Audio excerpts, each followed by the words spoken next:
In this story, Jesus and his disciples are going to walk through this journey of discovery, finding out who is Jesus.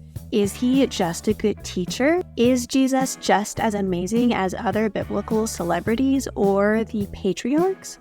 Or is Jesus something more than that?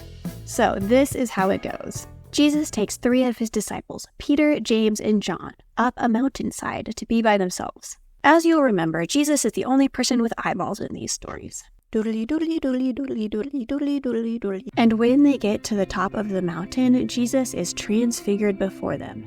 He becomes all shiny, his face is shiny, and his clothes are shiny, so shiny that it's like he is light itself. And as they're standing there, suddenly there are 2 other guys there with Jesus. One is Moses and one is Elijah. And Peter says, "Oh man, this is crazy. You know what, Jesus, it was so good for you to bring us here with you. James and John and I can build you 3 shelters. One for you, Jesus, one for Moses, and one for Elijah." And while Peter is still speaking, a great cloud comes and envelops them. And out of the cloud there comes a voice that says, "This is my son whom I love, and I want you to listen to him." And Peter, James, and John all fall flat on their faces because they are terrified. And Jesus comes to them and he touches them and he says, "Get up, don't be afraid."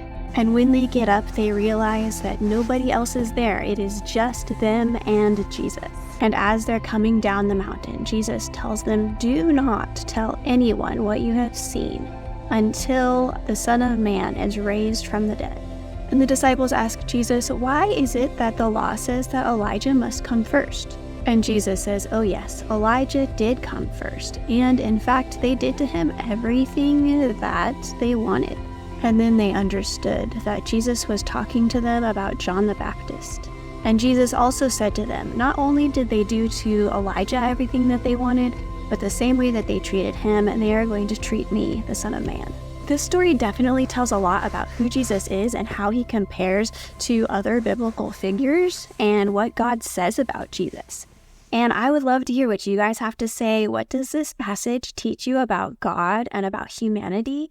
And is there anything in your life that needs to change because of this passage? Or is there anybody in your life that you can think of who could benefit from hearing this story?